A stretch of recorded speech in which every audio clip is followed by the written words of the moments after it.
అనంతపురం జిల్లా ఉరవకొండ మండలం కోనాపురంలో నీరు ఉన్న చెరువుకి సరఫరా కాకపోవడంతో గత 5 ఏళ్లుగా ప్రజలు రైతులు తీవ్ర ఇబ్బందులకు గురవుతున్నారు. రైతులు కోర్టును ఆశ్రయించినా గత పాలకులు పట్టించుకోకుండా కాలం వెళ్లదీశారు.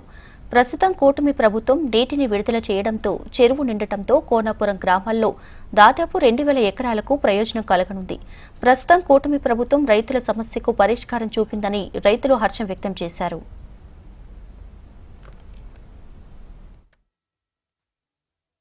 ఫస్ట్ 2014 ముందే పయాల కేశవన్న సొంత డబ్బులతో కాలు తొగిచ్చినాడు. 10 లక్షలు ఖర్చు పెట్టాడు. నీళ్ళు లేక చెరువు చాలా ఎండిపోయింది. రైతులంతా దెబ్బతింటే అప్పుడు మేమంతా పోయి అడిగితే కానిలేని చేసినాడు.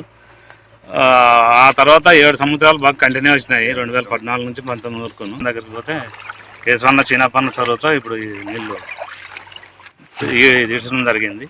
బోర్లు ఇంప్రూవ్ అయ్యి బాగా నీళ్లు మాకు బాధ లేదు. ఇంకా కేశవ మంత్రి గారు ఆదేశాలతో నుంచి మేము ఇడుచుకున్నాము. ఇప్పుడు పయ్యావుల కేసులతో నుంచే అభివృద్ధి జరుగుతుంది. కానీ ఇక్కడ ఈ చెరువుకి ఇంతకు ముందు కూడా వాళ్ళ సొంత ఖర్చు పెట్టుకొని ఇడిపించిండేది. ఇది సొంత 10 లక్షలు ఖర్చు పెట్టి కాలువలు తీపించారు. ఇప్పుడు కూడా వాళ్ళ ఖర్చులతోనే మేము ఇవంతా చేస్తున్నాం.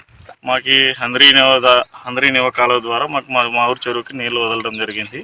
అది మంత్రి గారి చెరువుతో మా గ్రామానికి మా ఊరు చెరువుకి నీళ్ళు వదలడం జరిగింది. దాదాపుగా ఈ చెరువుకి నీళ్ళు రావడం వల్ల కొన్ని వందల బోర్లు రీఛార్జ్ అవుతాయి. దీని నుంచి పంట పొలాలు వేసుకుంటారు రైతులు. చెరువుకి మోటార్లు వేసుకొని ఫస్ట్ 2014